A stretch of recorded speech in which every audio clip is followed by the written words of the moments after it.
I'm Alexandra Borissova, and I'm happy to be your moderator for the special panel on COVID. That is, of course, a topic that we could not miss, just because it's totally impossible. And I must say, so we had today in the morning a very strong, say, theoretical introduction to science policy and values and science, how they interact, then of science cultures. And then we moved more to, say, real world working situations of science journalists. And now we will have a deep dive in personal professional experiences in science journalism. And I can say that here I'm in the same boat, because I'm a freelance science journalist, but of course when the pandemic started, I dedicated myself basically 100% to the writing. And I realized that even if you're very, very well prepared theoretically, even if you know all necessary things, then going to your reader and trying to get your message through is very complicated, because indeed you work in this environment full of all other factors. And today we have a panel of experts from different countries that will share their experience of working during this period. So we have Daniela Ovadia from Italy, science journalist and representative of the Center of Ethics in Science and Journalism. We have Olga Dobrovidova, Vice President of European Federation for Science Journalism from Russia. We have a Slovenian colleague, Sarah Neubauer from Public TV Slovenia. Roberta Villa from Italy is a freelance science journalist and a member of Italian National Task Force against fake news on COVID-19. And Mohammed Yahia is joining us from Egypt. He's an executive editor of Nature Middle East, and will speak about the circumstances, the particular circumstances of COVID, covering COVID in Egypt. Unfortunately, Chloé Hegesweder from France was not able, who was announced in the program, was not able to join us for personal reasons. But I'm sure we will have a very interesting, fruitful discussion, trying to understand the role of science journalists in this complicated period, and maybe find some better solutions than we were using till now, because pandemic is not over, unfortunately, so we have to adapt to that situation. So our first speaker, I invite to speak Daniela Ovadia. Please, the floor is yours.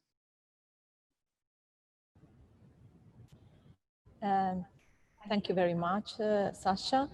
The reason why I was involved in this panel, I think, is because during the COVID-19 pandemics, I wrote mostly for professionals. Most of my journalistic activity right now is not for lay people. I work for many outlets for researchers and for doctors at local, national, and international level. So my audience is quite particular. I would say that I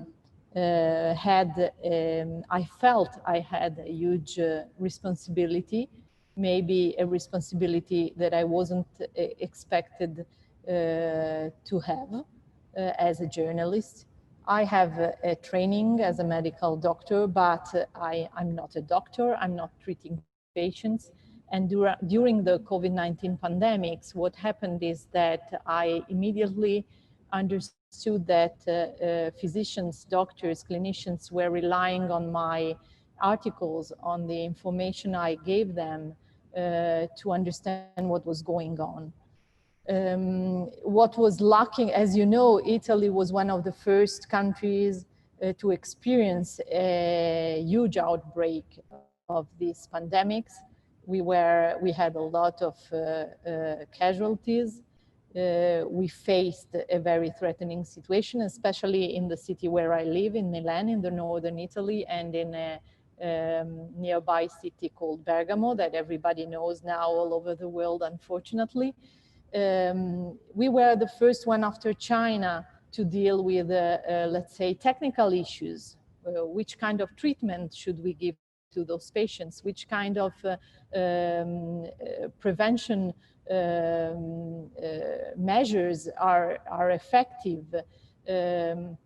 How can we understand the numbers given by our authorities? Are they reliable? Aren't they? Epidemiologists were giving information, I would say, in a very confusing way.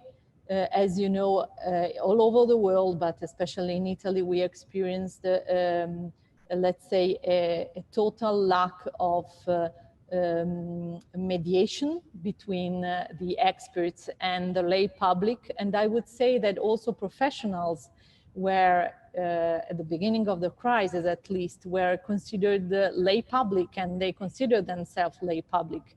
There weren't so many papers, there weren't so many scientific sources to rely on.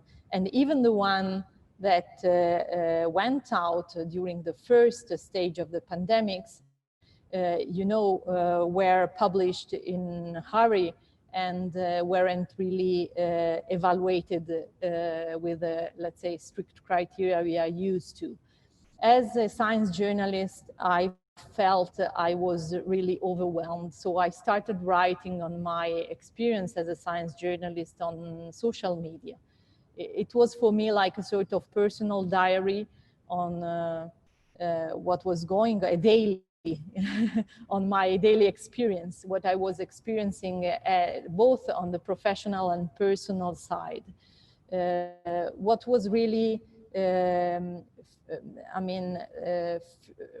what made me more uncomfortable was the fact that in few days, I would say, I changed my role in the, let's say, environment of communication, and I became an expert for my colleagues covering non-scientific topics that relied on my posts to understand what was going on and how they could understand, let's say, the news and how to frame the news. I became a source for my friends, and then for a bigger audience, an audience that was growing day by day. I have to say that I'm not a very social person. I mostly use Facebook.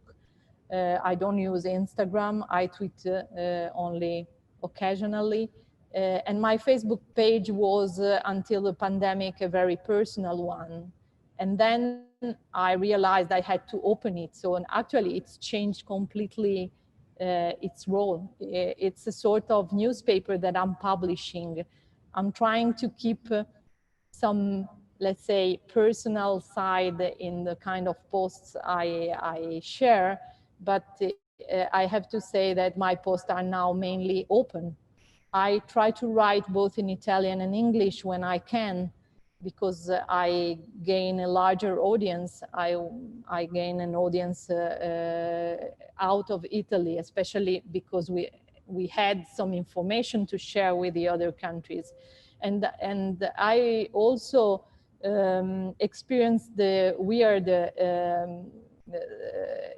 I was in a weird position because I was also interviewed by other colleagues all over the world about my experience.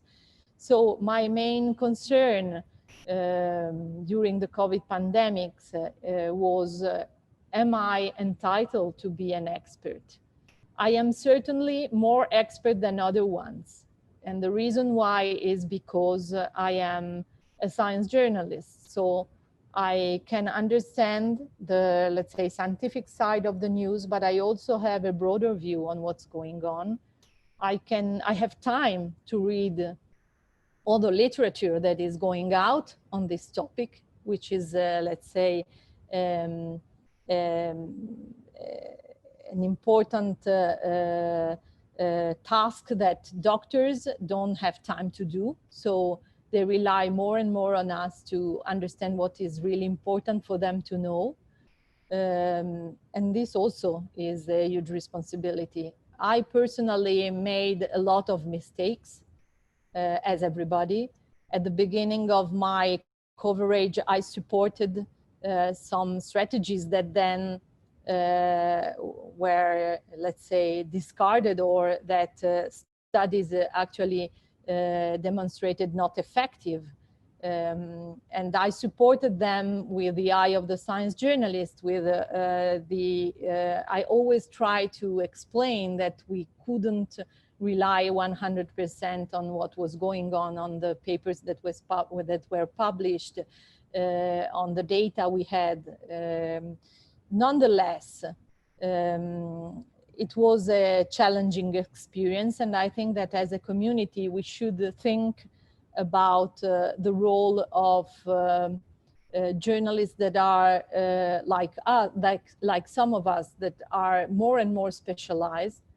I cover almost only medicine, and I'm really specialized in specific fields. So we are starting to be in the middle of a crisis. We are like, I would say,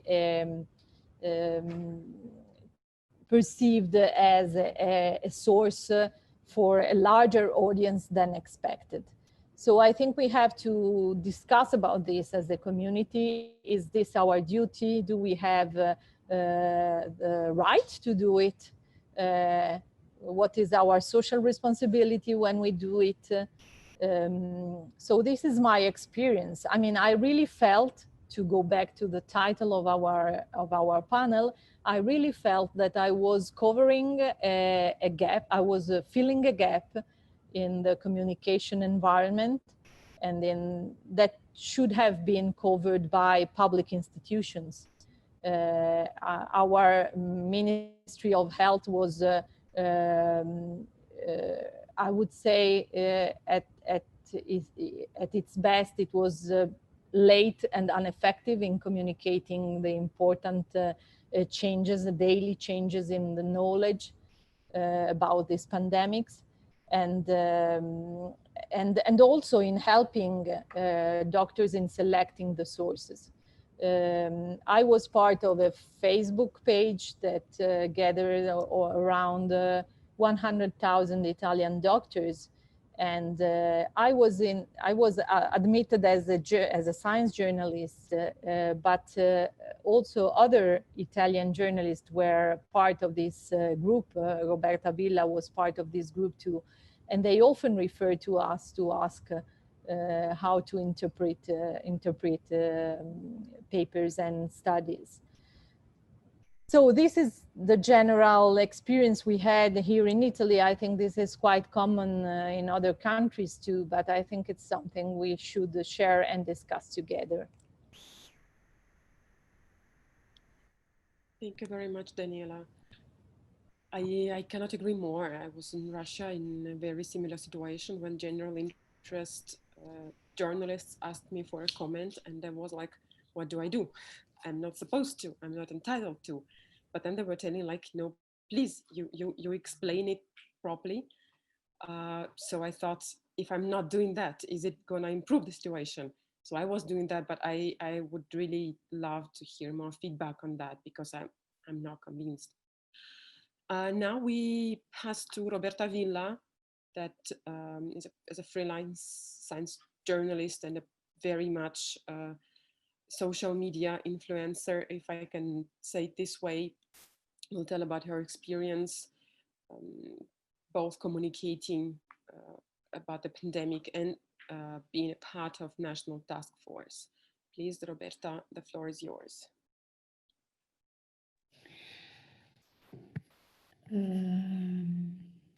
Just a moment. No, I'm not. Can you hear me? I'm muted. No? Can you hear me? Good. You're good. Is it okay? Okay, sorry, because I thought I was mute. Thank you so much, Sasha. Thank you, everybody, for inviting me. As some of you may know, I've been involved for the last 10 years in EU-funded projects about science communication, and especially about pandemics, about preparedness, communication in pandemics, ethical and law issues in view of a pandemic. And so I had the chance to face how politics was quite skeptical about this idea of a next pandemic. And the pandemic, so foretold at the end, arrived and found most politicians and governments unprepared for this. And you said I'm part of the task force against fake news on COVID-19, but I'm also part of the Italian NITAG, which is the National Immunization Technical Advisory Group, which gives the government advice about vaccination issues. And I say that because at the end of January, I was in Rome at the Ministry of Health to take part in a meeting about the next national vaccination plan. And just in those days, 2 Chinese tourists were found to be positive for COVID-19 in Rome. And so the issue was quite hot already. And most of the discussion dealt about this. And I expressed my criticism about the Italian authorities' communication at that juncture. Our website of the minister and most communication from the Italian government was about inviting people who hadn't been vaccinated against flu to get this vaccination, even if it was at the end of the season, and the relevance of this vaccination in front of the COVID emergency was quite unsure. And most of the communication on the website of the Ministry of Health was with a lot of pictures and news, all about, of course, white, middle-aged male, because there's also a relevant gender issue in this crisis, but I close my bracket about this. Politicians sitting around long tables discussing for hours. And I didn't understand the meaning of this because people were asking for answers. People wanted to know what to do. And everybody and the politics, on the contrary, were just discussing, talking. And I thought they wanted to follow the rule of risk communication, that in a crisis, people want to know that you care much more than they care what you know. But I'm not sure that that was the best way to show that the politics was really taking care. Every simple measure and supply had to be negotiated for days between central government and regions and local authorities. And in that winter afternoon in Rome, so I faced a high officer of the Ministry of Health, and I told him, what are you doing with pandemic plans? Are you taking them out? And he laughed at me, laughed. He said, Roberta, what are you saying? This is not a flu, this is not a pandemic. What has it to do with pandemic plans? And in addition to this, we have a regional health. So every region has its own pandemic plan. So when the crisis burst in Lombardia, I asked the regional authorities, and they answered to me in the same way. We had no plan in practice. And I understand also that there was no way to be listened to. And so I started talking about this from the beginning on my Instagram profile, that it was growing fast in front of the pandemic. I got to 160,000 followers, and I recorded many stories during the day, telling people about the scientific literature I was reading, about the debate in science, and trying to answer their doubts, their fears, and trying to debunk also the hoaxes and fake news spread not only by common people, but also by doctors sometimes. And about 40,000 people was watching each of my story. And that gave me, Daniela talked about the sense of responsibility. I really felt that burden on my shoulder during the crisis, the most severe phase of the crisis during the lockdown, because if I stayed just some hours without connecting on Instagram, I was overwhelmed by messages, direct mails, messages saying, where are you? Please, if you don't talk, I cannot sleep. And so it was really a big responsibility, I felt, because everybody said, oh, I'm not watching TV, I'm not reading newspapers, I only trust you. And you understand how hard it was, that responsibility in such an uncertainty, uncertain landscape like that we were going through. I started to be invited on TV. So I went to some TV talk shows. I was interviewed by general journalists, of course, and I had really very little opportunity to talk for a reasonable time, or of subjects that I thought, that I heard directly from people in my social networks profile, people were interested in. And so I kept on working mainly on my social networks, of course, working, not paid, of course, just as a civil service, I mean. And one night, I was contacted by the Prime Minister and the Secretary for Publishing. And he asked me to enter a task force against fake news on COVID, as you said before. And I was very much surprised by this invitation. And I explained him what I meant for misinformation, my idea, my view, that it's very difficult to make a clear discrimination between what's true and what's not true, especially in such a confused and evolving situation such as the pandemic. And I told him that in any case, I'm against any kind of censorship, and that my point in fighting against misinformation is just on raising people awareness and critical thinking. And he seems very much interested in my point of view, invited other people. He gathered a group of 8 experts, and we started meeting, of course, virtually, to discuss how authorities could contribute to the fight against misinformation, but in this view, with this idea of helping people to raise their awareness, their critical thinking, and in any way, no way to help or to sustain any form of censorship. At the end, we drew a paper, a document, and we submitted it to him and to his colleagues. And they seemed very happy. They congratulated a lot for our work and hid it in a drawer. Nobody talked about this, and it was absolutely overlooked. Why? Politics situation had changed. When he started this initiative, he wanted to answer a demand from the opposition.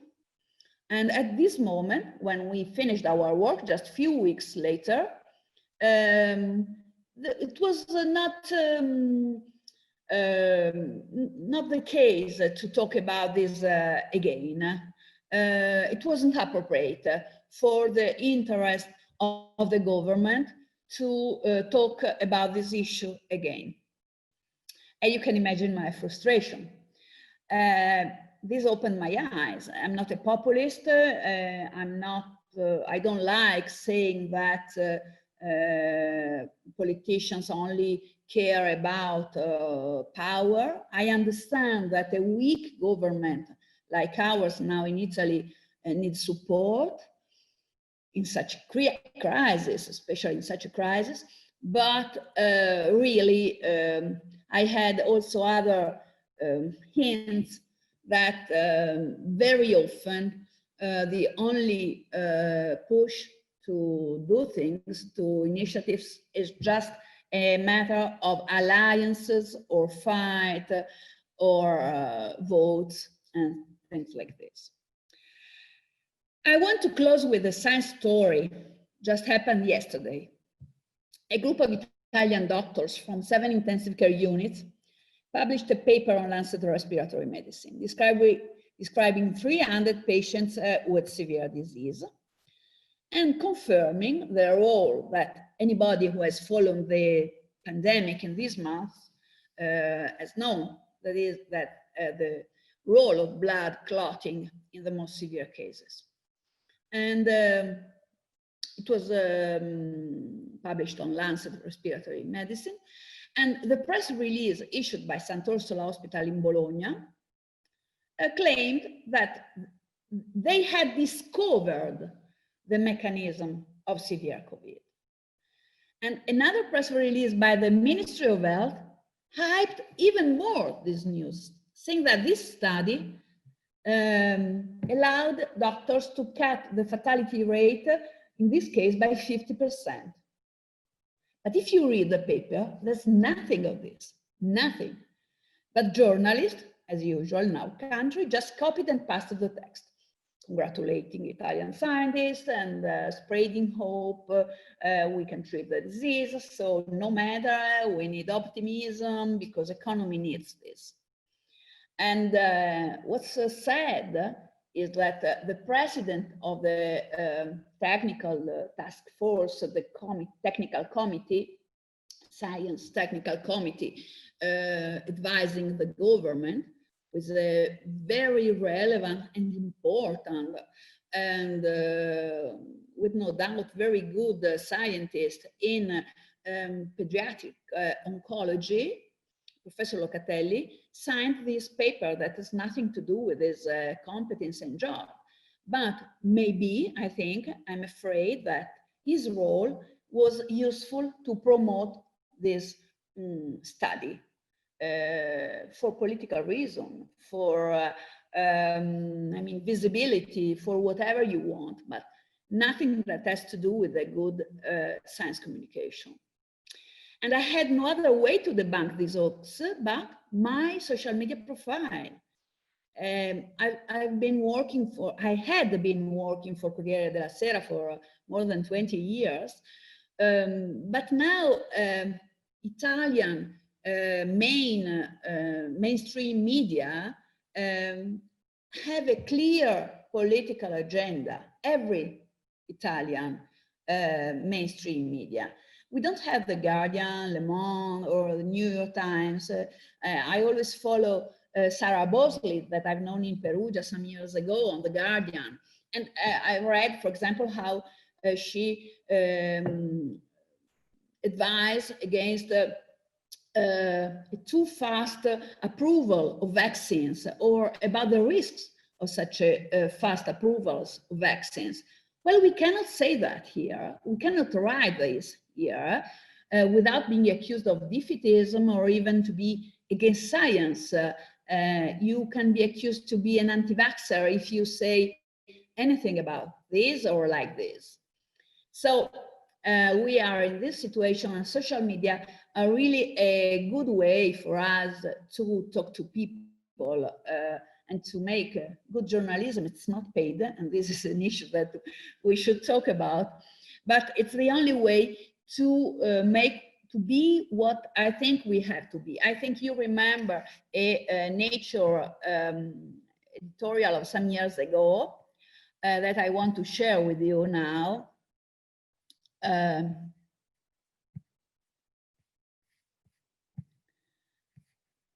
So, are we cheerleader or are we watchdogs? I think we have to be watchdogs.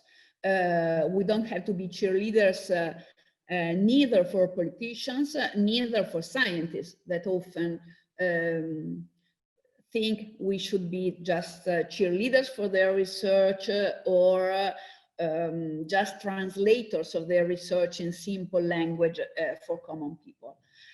I think we have a role as watchdogs of science and of politics, and we have to stay strict to this idea and try to fight to give people our support in this way. Thank you so much. Thank you very much, Roberta. You started to speak about politics already, and we continue. We are moving the direction east and closer to the topic of political issues that some of them we knew before, but they manifested themselves in a different way during COVID pandemic. I ask now Sarah Neubauer from Slovenian Public TV to take the floor. Please, Sarah. Hello, can we hear each other? Hello.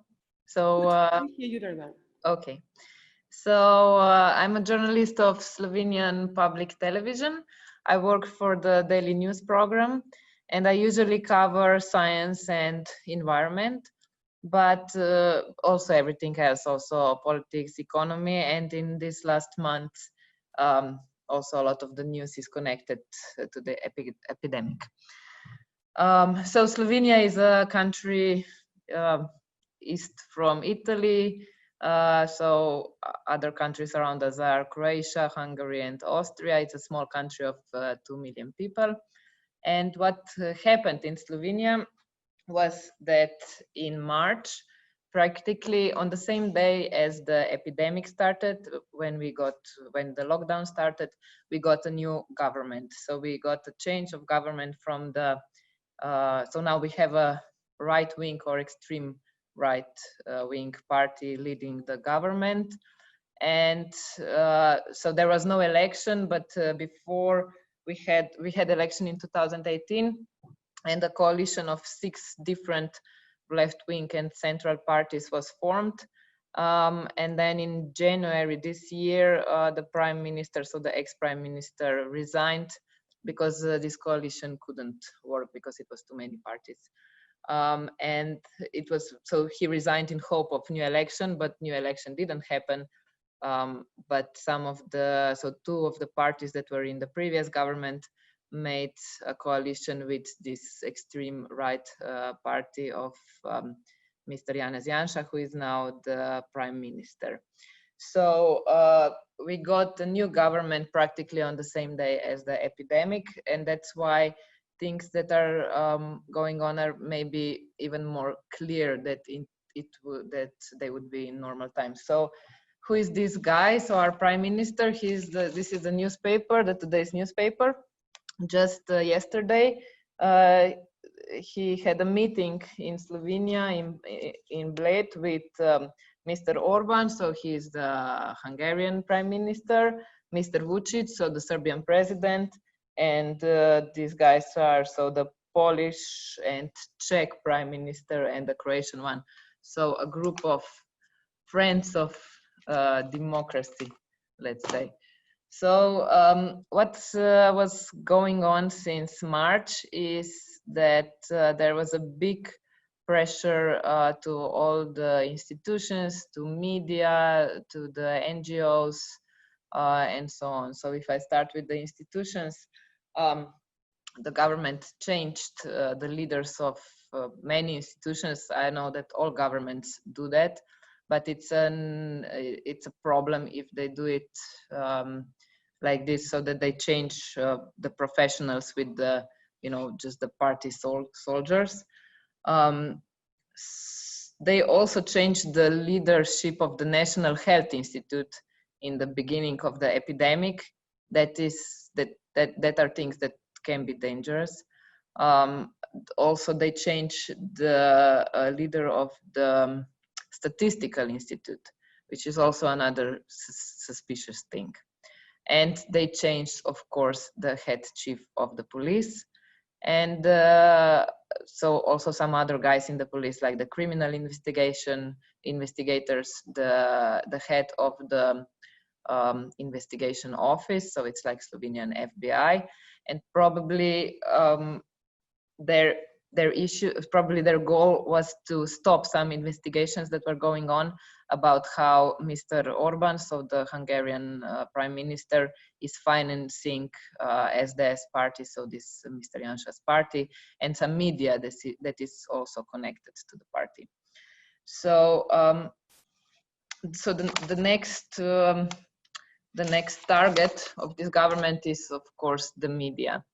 I work on public television. That is one of the main targets of this government. They wanted to change the leadership and the editors. They didn't succeed yet. They are constantly insulting the public television, but also journalists. On that they have, so the prime minister has a Twitter account that is full of hate speech, full of insults for journalists, especially to women journalists. They now proposed a law on media. You know, it's suspicious that in such a time of crisis, you know, we have a big unemployment rate. The borders are closing. There are health issues to be covered, but they proposed 3 different media laws in such a time. So the laws were not. So this legislation was not yet passed in the parliament. The debate is still going on, but the main target is public television. They want to defund public television and give the money to a special fund that probably. So probably this money will go to media connected to the right-wing party that is now leading the government. So some of the measurements that are said to be like coronavirus measurements are suspicious. For example, we still have an effect, still is a measurement that is still in effect, is that you can't have newspapers in restaurants and bars. And this is because supposedly virus can be transmitted via paper. I don't know if this is true or not, but for example, libraries, so books are made from paper and libraries are open since May, but you still can't have newspapers in restaurants and bars. And this is, you know, we know that newspapers are in crisis anyway, you know, in the epidemic, it's even harder for them to survive. And some measurements that the government is taking are critical in this view. So of course, there's also attacks on the NGOs. There's a lot of hate speech that is rising in our country. So it starts with our Prime Minister Twitter account and his colleagues' Twitter accounts that they are insulting everybody that is not their allies. And you can see that hate speech, it starts, you know, in the politics, but maybe then when people, like some frustrated people think, you know, if politicians can do it, also I can do it. So hate speech is also growing among people, and there's, you know, just one step from hate speech to actually hate crimes. Of course, there's always, you know, sometimes you think, you know, the government just wants the power, but usually it's not about the power, it's about the money. So we had a big corruption affair. When the epidemic started, this government started to buy all the medical equipment, so all the masks and the ventilators and other stuff.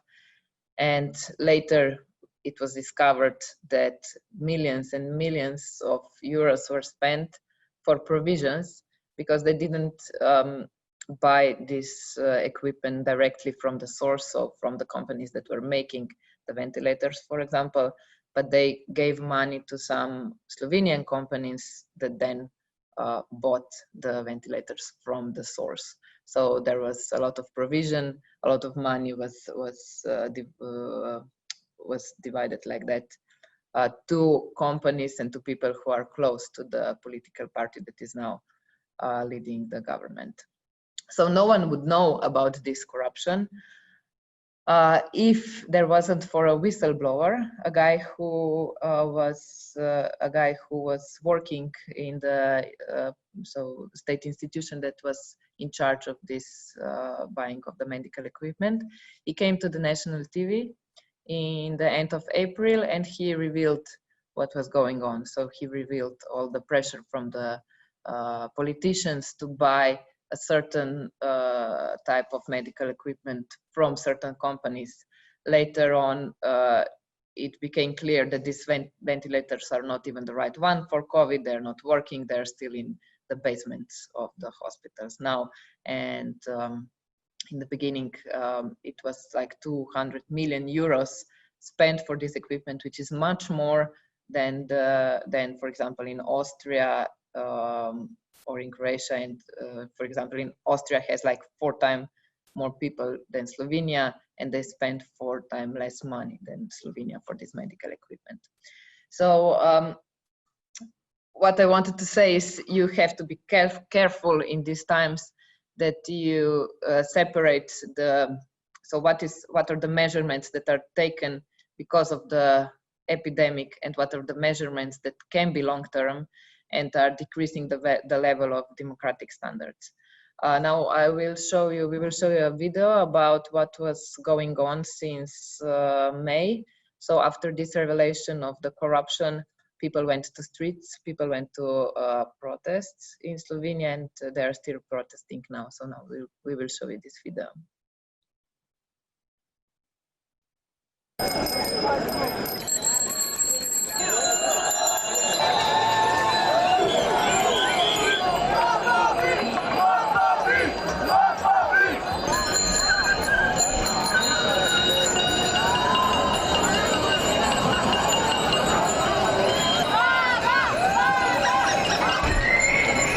What happened to democracy in the last half a year in Slovenia? What happened was that the new right-wing prime minister used the corona crisis in order to try to dismantle democracy, basically, in Slovenia, in order to put his own people in all positions of power, in all institutions. Immediately in the first week, they already started to attack public institutions like the national TV and radio station, and basically in the Hungarian tradition started to take over all aspects of government and all levels of government.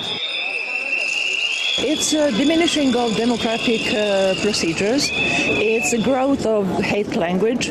It's a growth of primitivism and vulgarities in public language. It's a general tendency to censorship all culture and all media which do not comply with the new rules.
what we are doing here is a kind of velvet cultural revolution.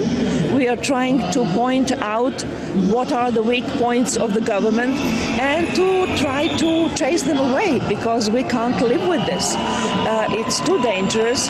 It resembles too much to things we remember from history, especially in the 30s in Germany. We are protecting democracy with our actions. We are managing to stop new laws that they are trying to force upon us, and we are making them afraid of the people. And we will continue to do so until we finally achieve our main objective.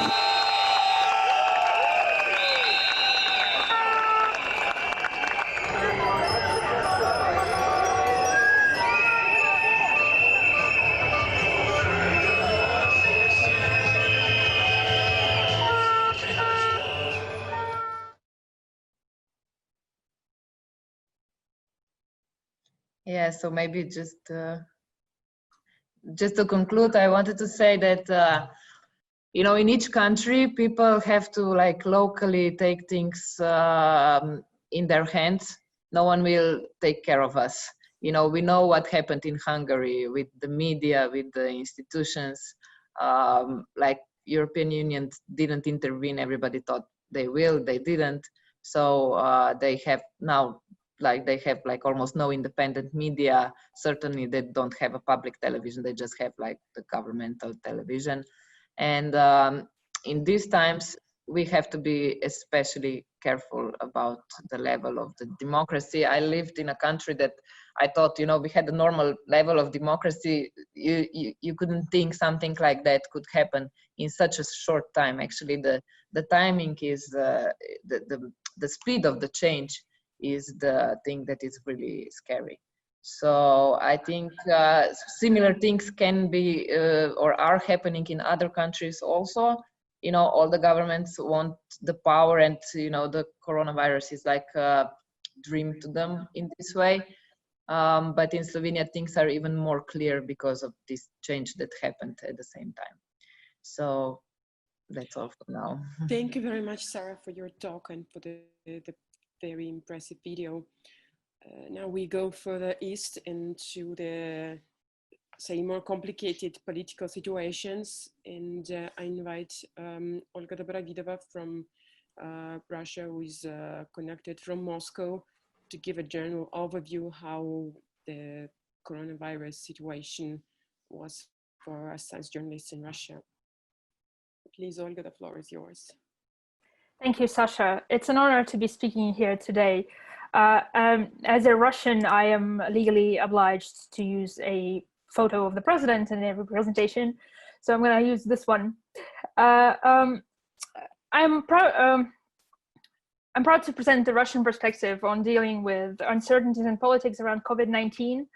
I don't know if I have the answers to dealing with these uncertainties, but I do have the questions, at least, for us to discuss, and I'm going to try and keep it short for the purposes of timing, but I'd still like to highlight a few things that I think might be relevant for other journalists. These are the takeaway lessons that we learned as a community of science communicators and science journalists while reporting on COVID-19 in Russia. So I'll have the three things for you to consider. The first one is making sense of statistics. The second one is a conspiracy of silence around certain COVID-19 issues in Russia. And then, of course, there's vaccine nationalism. I'm pretty sure everyone here has heard about the world's first, supposedly, registered vaccine against COVID-19 that the Russian government presented in August. We're going to talk a bit about that too. But first, let's start with the numbers. I'm sure this is highly relevant to anyone who is reported on COVID-19 in any country in the world, but I'd like to highlight a few things that I think are peculiar to the Russian situation. First of all, we have a documented history of manipulating medical statistics for political gain. It's a well-known fact that in 2012, President Putin ordered the mortality from certain diseases such as cancer and cardiovascular diseases to go down. And by 2018, it did go down miraculously, while mortality for some more exotic causes and rare causes unexpectedly went up during the same time. This was first noticed by researchers in Russia and then reported thoroughly by both Russian journalists and foreign ones. So whenever the Russian government wants something with the numbers, it can go and do it. That's why the level of trust in these numbers is quite low.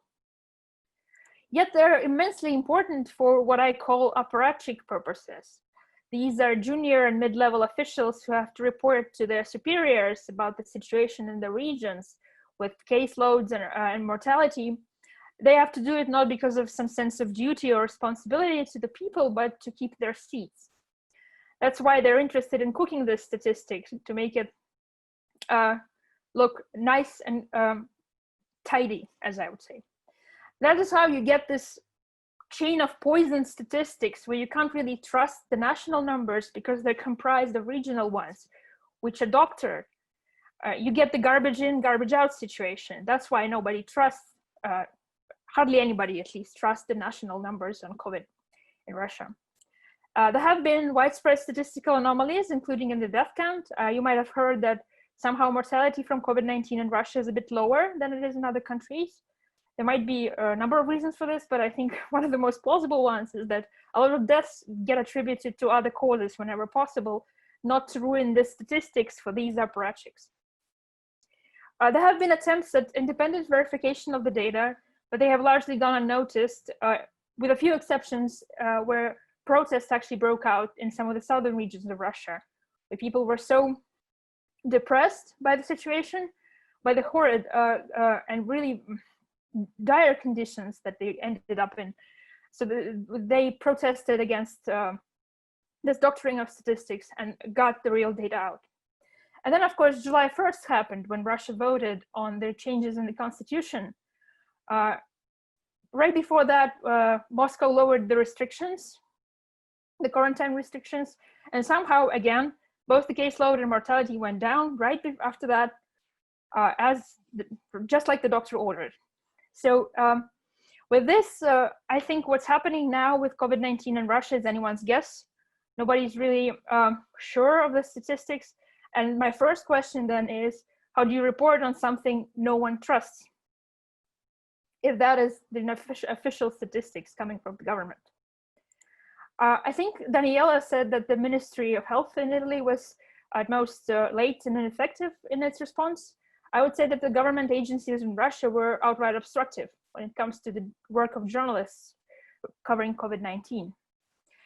Incidentally, the government agency directly in charge of the COVID response, Rospotrebnadzor, and its parent ministry, the Ministry of Health, are one of the least transparent government agencies in Russia.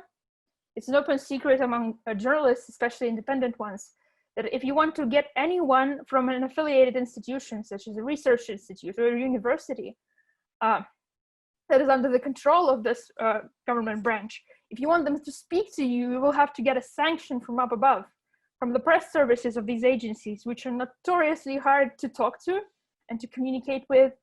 They take months to respond to your requests, even though they're legally obliged to do this. This is all a complete mess in terms of communication with government officials, unless you come from the state media. So this communication, the COVID-19 communication in Russia, has mostly been limited to state-run media, the TV channels, the newswire services, some online outlets that have been transmitting the government's position and government's stance on this. There have been a few notable exceptions where independent media were able to break some news or get some important information out of the government. We have yet to learn how they did it, but that happened. In the absence of competent voices that were muffled by this order not to speak to journalists, a lot of incompetent voices actually sprung up. We got people talking about outright conspiracy theories, dismissing the danger and the importance of the pandemic. And then some of those people actually became responsible for the government's strategy in communicating on COVID-19. So that was a bit of a disappointment. And then, of course, the Russian government tightened its grip on the media a bit by introducing fines and even jail time for spreading fake news about COVID-19. But here, there's an important distinction that who gets to decide which news is fake? Why, that's the government. And it can declare any news it doesn't like, any information it doesn't like fake, and then prosecute those who tried to spread it. in this environment, and I think this is something that a lot of journalists might have noticed in their own countries, the whole rhetoric around COVID-19 was pretty much wartime. We are fighting this fight against an invisible enemy. The Russian president has actually compared COVID to invasions of Russia in its early history.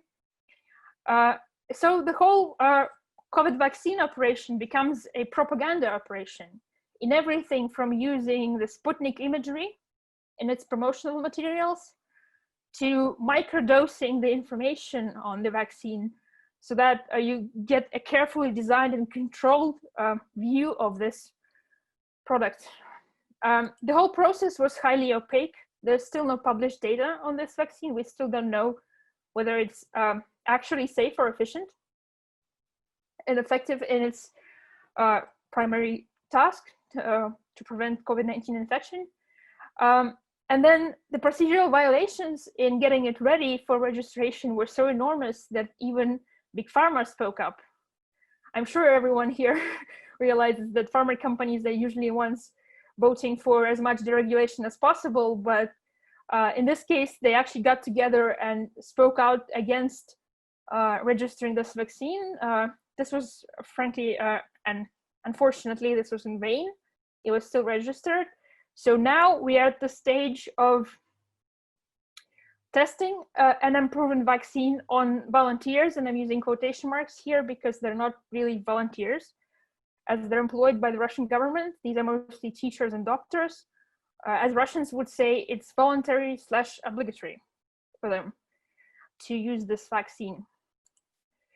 I think the whole situation with the vaccine is setting a very bad precedent in the race to an actual vaccine. We've already heard that President Donald Trump has floated the idea of getting a US vaccine ready before the November elections, which is obviously way too early for any vaccines to be thoroughly tested. So this is acting in bad faith and really poisoning in a sense, poisoning the well for everyone who's developing the vaccine. So to round it out, I'd like to again highlight 3 questions that I wanted to ask here. How do you report on something that no one trusts, even if it's a government statistics? How do you talk to someone who won't talk to you? And how do you report on something without becoming an enemy of the state? These are the 3 takeaway questions that I think a lot of Russian journalists have had to consider this spring and summer. I don't know if we are able to get them answered, but I think we can discuss them. Thank you for your time. I'm happy to answer as many questions as possible. Thanks. Thank you very much, Olga. Just a personal comment. When I first have seen this Sputnik vaccine, first thing that came to my mind is that if something is truly great, you do not use a catchy name. Sputnik is something people learned that was a weird Russian word, but the thing was so important that then American presidents learn that it's a Sputnik, not a satellite. And if you have to use the catchy name, then maybe the thing is not so great. So we have our final speaker for this session, and then we will have time for questions and discussion. Mohammed Yahia, Nature Middle East, right from Egypt. Please, Mohammed, the floor is yours. Thank you so much, Sasha.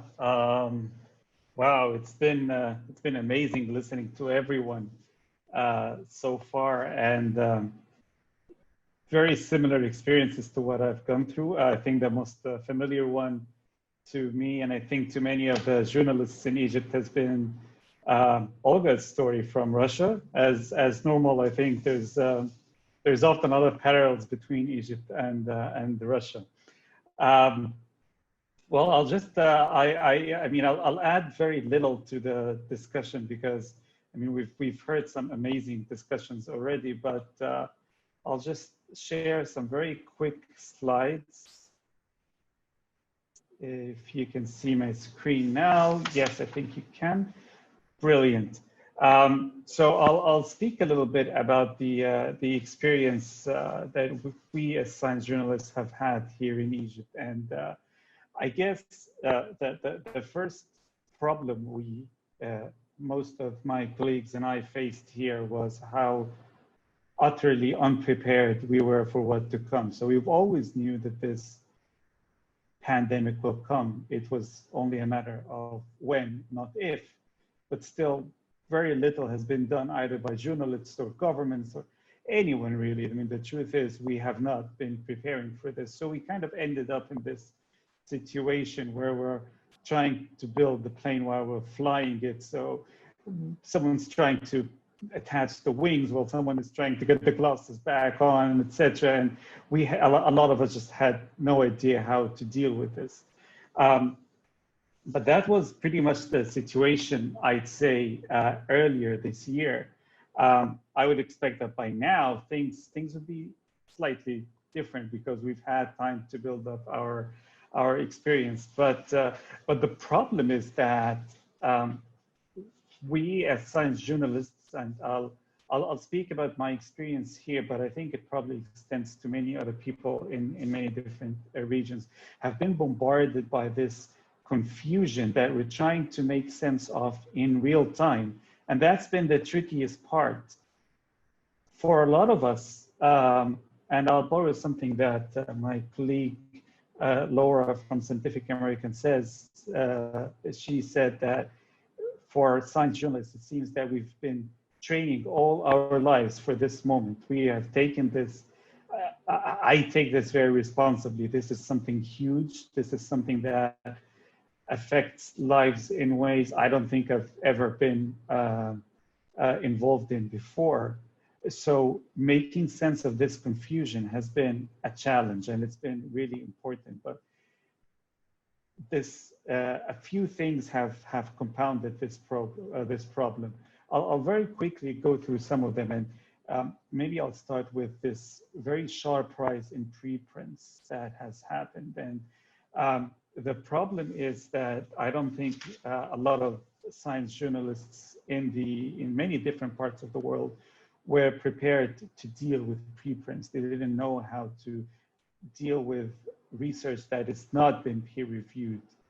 There has been this pressure that they have to keep producing new material because this is the biggest topic that everyone is talking about. And they need to pump out story after story after story. And they started reporting on a lot of this research in preprints, which was even a few days after it came out. The researchers themselves sometimes just retracted it because there were problems with it. There's a need for preprints, let's say, in the scientific publishing landscapes, and with an issue that it was unfolding like the pandemic, it made sense, but it also created a lot of problems, especially for journalists asking themselves how do they deal with preprints, and that's a question that a lot of people came to me to ask, how do we deal with this? If you're saying that this is unreviewed, how should we deal with it?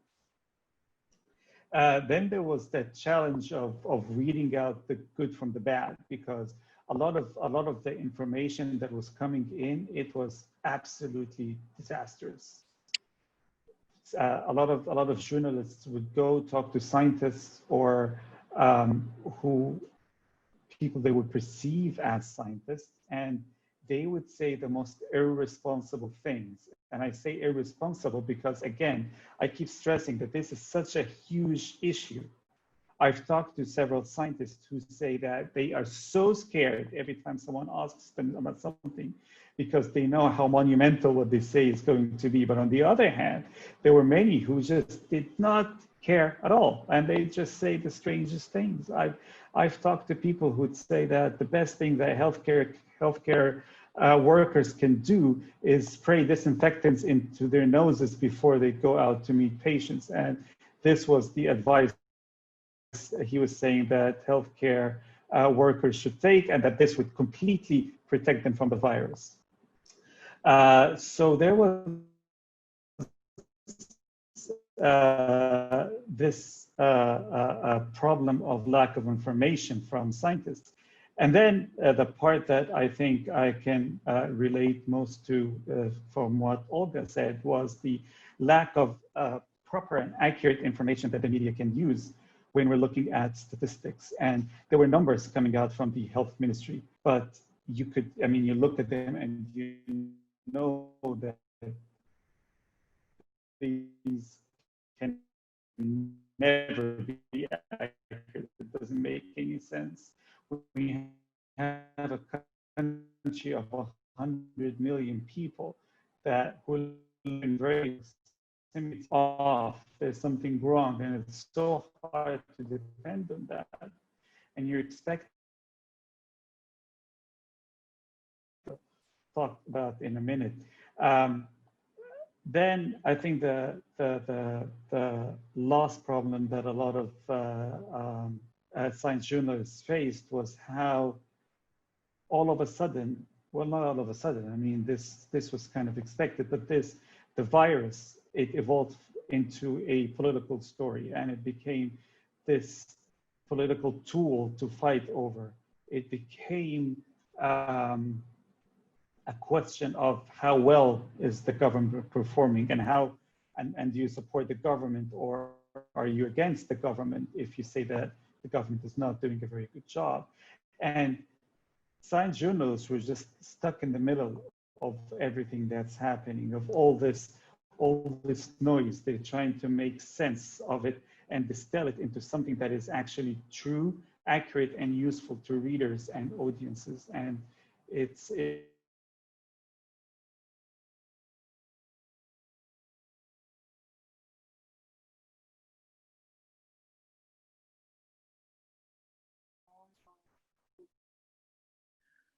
seems that we have a connection problem.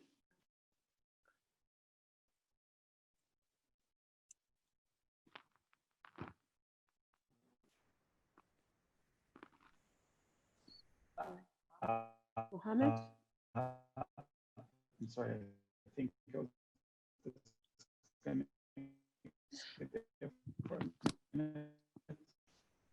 okay, I think I hope Mohammed, the connection will come back and you can finish his talk. And for now, we pass to questions and answers. Thank you very much, dear speakers, for your ideas. That was really interesting and enriching. And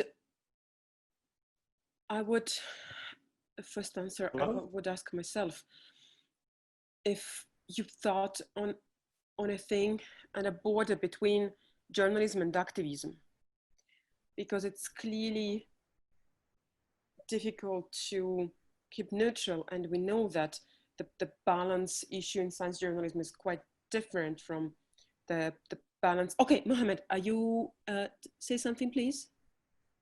I think I'm back. Can you hear me all right? Mohammed back. Hello? Hello, can you hear me all right? Yes, maybe you can finish your presentation, but turning off your video. This usually works because your connection is a different network. I don't know if it's better now. Good, and then we pass to my question. All right, I'm sorry, I switched to a different network. I hope it's better now. Yeah, looks good. Okay, brilliant.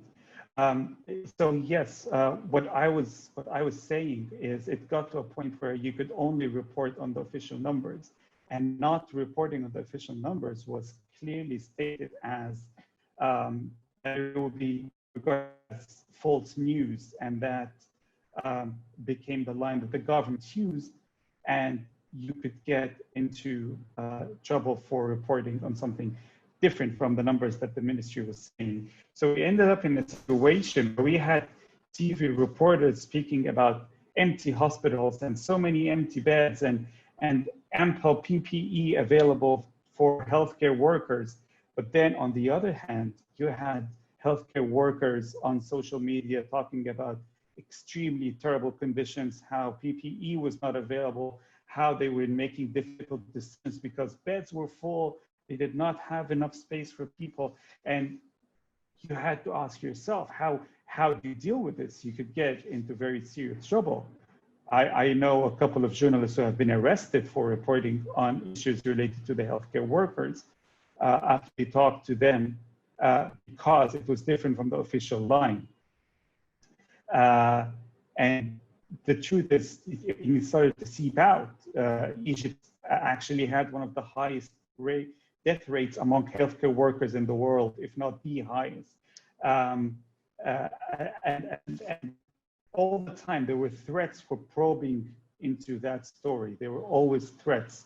And then the narrative of the story, the problem with that is that the narrative of the story was so controlled by the government that it evolved into, like I said, it's a story rather than, it moved from being a public health story or a science story into everything from an economic story to a political story, a social story, anything but public health. And it got to a point where if you were criticizing the government's actions or the plan for how they address the pandemic, you could be labeled a Muslim Brotherhood supporter or a member of the Muslim Brotherhood, which is a banned, currently a banned terrorist organization in Egypt.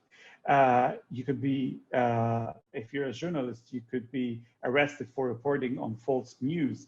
And then in a way, it's very similar to what happened in the US with masks, where wearing a mask or not wearing a mask became a sign of support for Trump. And then reporting on how on the real issues where people were going through, healthcare workers were going through, you would be labeled as an opponent of government and someone who's trying to destroy the economy. And that's how the narrative of the story, that's the main problem I think that happened, is that we lost control of that narrative of the story and it became completely a tool that the government was able to use. Just to wrap up, I think that the truth is that the first time this, I mean, when all this issue happened, we were not ready for this pandemic, but we should be ready for the next stages of this because it's not going away. This is a long-term story, and we have to acknowledge that. And we need to start taking back, as journalists, the story to be directing this conversation. One example is this issue that will come up very soon when, with all the increased talk of a vaccine, there will be a question of who gets the vaccine first. And this is already a discussion that has started very low key in Egypt, but I really fear when this becomes a main issue, how this will be addressed, because from our experience over the past few months, it could get very, very messy for science journalists who want to be involved in how that story is shaped and informing the public about the vaccine. I mean, we know for sure that it will not be available for every single person as soon as it comes out, when it comes out. So this discussion is going to be a very, very real discussion, and it will control a lot of, and whoever controls that story, whoever controls that story wields so much power. And that's why I think that we need to be very wary of governments who want to use that, again, as a political tool. I think we can wrap up here. And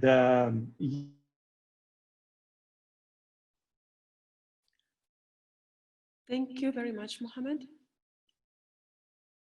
Yeah, I guess there is something with connection, but we can pass to the discussion so we have some good 15 minutes to do that. I would repeat my answer.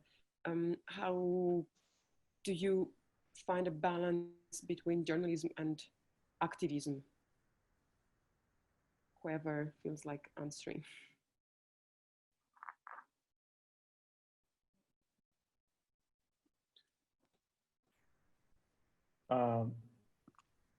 Sasha, maybe I can have a go at that.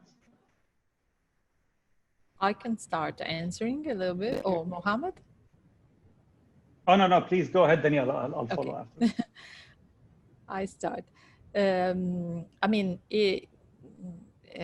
I would say that the, let's say the boundaries are blurry. And the reason why the boundaries are blurry are many.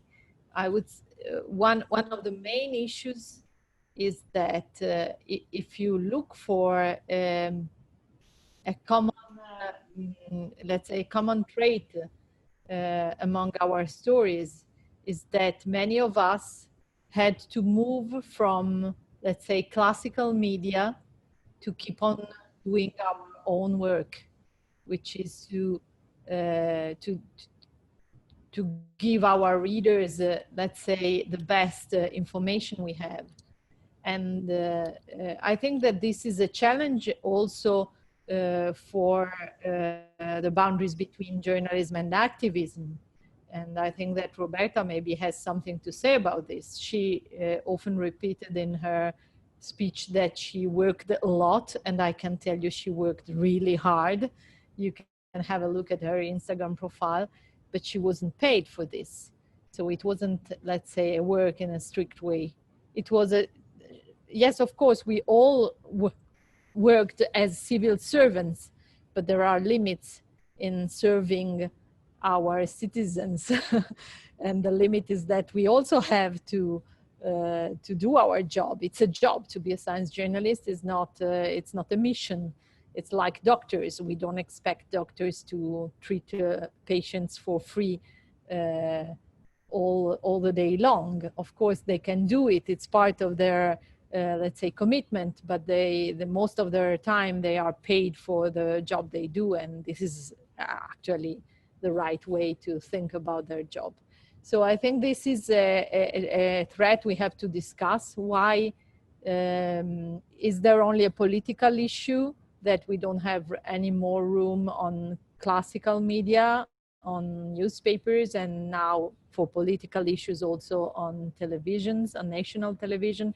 Is this a changing market, and are we moving on other media, and how we can keep this boundary between activism and let's say job strict and not blurred? This will be a challenge in the future. Thank you. Before I pass the word to Roberta, I would merge it with a question from the audience. Rita Ferreira asks, Roberta, you said social media is a good mean for science journalism in COVID-19. Do you see it as an alternative to traditional media, or side by side? Well, it should be an alternative. It should be side by side in an ideal world. If we had better access to traditional media, as Daniela said, maybe we are influenced by the Italian situation. I feel that in other countries, even in Europe, there are better conditions for science journalists. For us, there are very, very little space. So if you want to talk to people, you have to go to social media. And so it shouldn't be, but it is, in fact. If I can add just one point on the boundary between journalism and activism. Daniela focused on the payment, that it's a big issue for us. But another point is that activism takes part. It's something that, for example, regards a lot climate crisis. Many journalists are, in fact, activists on this. And I was involved in an issue like this for vaccine, when in Italy we had a crisis about vaccine hesitancy. And I feel that we should try not to be too much activists. Because, for example, in Italy now we have a page, a Facebook page, which is called the Pills of Optimism about the COVID-19 crisis. Well, I feel that if we try to adhere, to stick to science, we shouldn't take part. We shouldn't be ready to accept bad news and good news, and to help people to face both of them without taking part, which is different, of course, from cases such as the climate crisis, where we really need to raise awareness in the public, of course, but always keeping as much as we can, not objectivity, because we know that it's impossible to have a real objectivity, but at least some detachment as far as we can to look to data in the most cold way we can. Thank you. I hope I answered. We have 2 questions from the audience that I would like to kind of put together from Nern and from Eva. So they concern sort of international reaction to, say, closed societies that maybe can endanger the rest of the world with the outbreak of COVID. And the answer to Sarah is about, the question to Sarah is about, would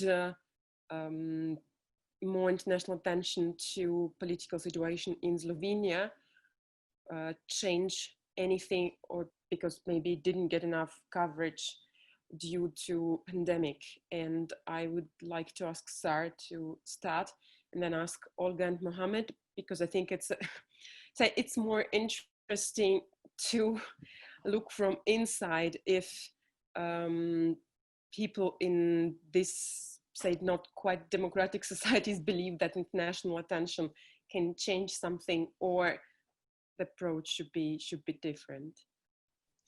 Sarah, please. Yeah, so yeah, some international, just before I said, you know, in Hungary, no one intervened when they had a problem with media, and there was no COVID at that time, you know.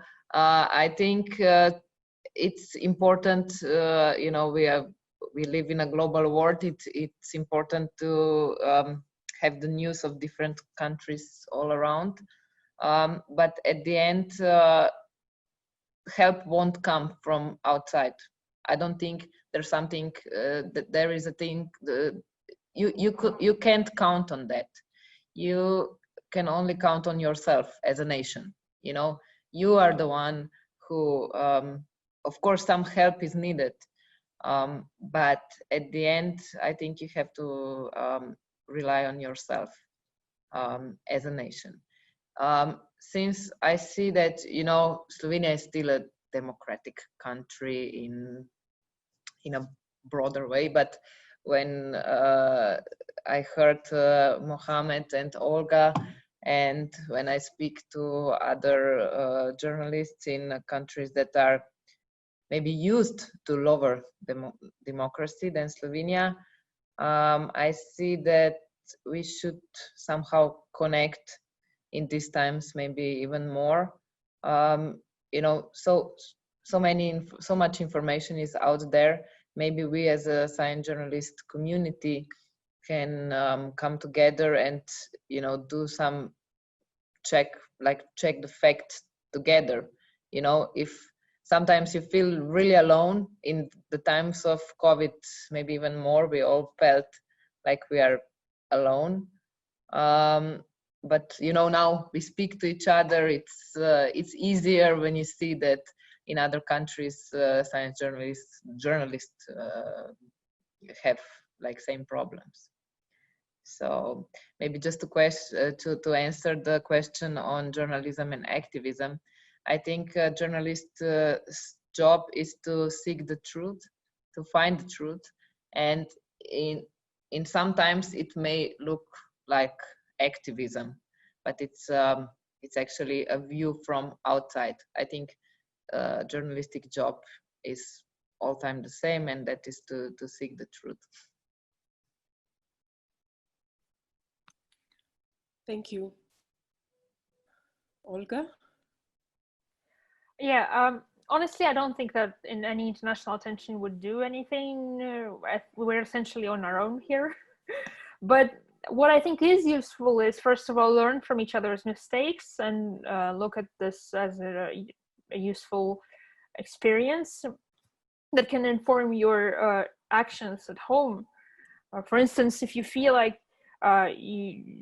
this conspiracy of silence is something you can relate to, maybe journalistic organizations could put more pressure on government agencies to become more open. And this learning from our mistakes is not just for others to learn, but also for ourselves. Frankly, it's a welcome moment of introspection for us as a community to be able to analyze this experience and make some conclusions maybe. I would also second the idea that Sarah mentioned, that it's important to come together, especially in times of COVID, or physically separated from each other. So I think it's again, it's a welcome conversation that we have to have, but I'm not sure that I would be careful in thinking that it may translate into any policy change, really. Thank you very much. Mohammed? Yes, I think that this, yeah, I mean, like Olga, I think this international pressure could have an effect in some situations, but most situations it would not be that effective. But I would add that it is extremely important to maintain because at least these governments would not be more empowered to continue down that path if they know that there's this international pressure. Maybe it would not change anything back, but maybe it would reduce things, prevent things from becoming worse. But during these times, it's apart from that international pressure on governments, I think it's very useful to have these international links between us, because there is just so much that we can learn from each other that we just don't know about. So just a panel like the one we're in right now, we can see how things happen in different places. We know that we share some of the challenges, and people know how people are dealing with in other situations, how they're dealing with these challenges. Like Sarah was saying, the fight for democracy or freedom of the media, that is not something that you take for granted. That's something that is ongoing, and the moment you let your guard down, you lose ground. So there's always this push back and forth that's happening. And I think the best example is the US. I mean, you look at the US now, and it's very different from the image many of us grew up having of the US in our minds. And all that change happened just in the past 4 years. There's a lot, for example, in Olga and my experience that Sarah could find useful, and there's a lot in her experience that we could find useful as well. So that's why these connections, they're pivotal and really important, and that's why we need to capitalize on how connected our world has become. And just to add, Sasha, very briefly to the question on activism, I've grappled with this question so many times in the past.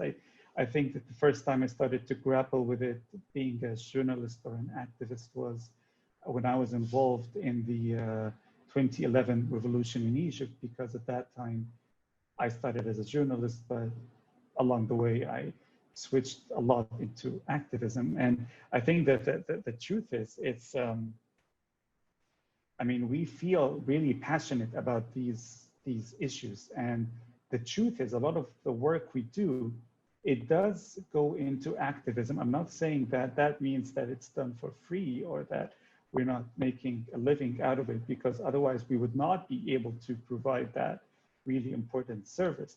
But in how we approach this, I mean, we did not go into this job, into this field because it's the safest one, right? It's, I think we all knew that there are some challenges with what we're doing, but it's because we're really passionate about what we can do, about the effect that we can have. And that's the activist angle that I think a lot of us often cross into. Thank you, Mohammed. As time flies and we have to conclude, I would dare to take one last question on my own as a conclusion. So Nernan asks, what can this conference do to help policymakers to be more proactive in stopping the spread of pandemic? I would approach this with modesty and, if you allow me, with a certain degree of humiliation. Oh, sorry, I don't know my English. Humility, I meant, of course. What does it mean? It means that during this pandemic, we see that the whole scientific communities, not a small community of science journalists, can sometimes be really quite powerless. Mohammed mentioned US against, say, flawed politics. So I would not have too much illusions on the huge impact that can be done. On the other hand, I was asking myself while reporting on COVID-19, I had an opinion page on one of the major Russian business newspapers, not a popular science magazine.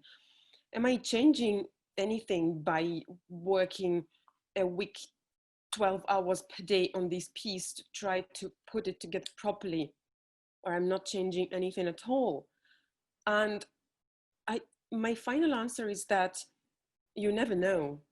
I somehow discovered that my articles are read in the government, in the presidential administration, because some researchers told me so, who work in governmental advisory committees. It doesn't mean that they will listen to me, but if I am one of a handful of people who can provide this information, who can provide the data and the sober view and so on and so forth, I have to do that. So we have to do what we can, and then it will go as it will go. So thank you very much for your attention. Thank you, dear speakers. Now we have a lunch break, just a short lunch break of half an hour. I hope you at your homes and offices can have a snack and relax a little bit. And in the meantime, and unfortunately we cannot host you here in Italy because of COVID-19, but we want to give you some spirit of Mediterranean cuisine. So we will have now a nice video by Dario Bressanini on how to cook scientific carbonara. Remember, there is no cream, and there is no cream in carbonara. There are eternal values like no cream in carbonara, even if it seems that there is some. So bon appetit, and we see each other at 2 p.m.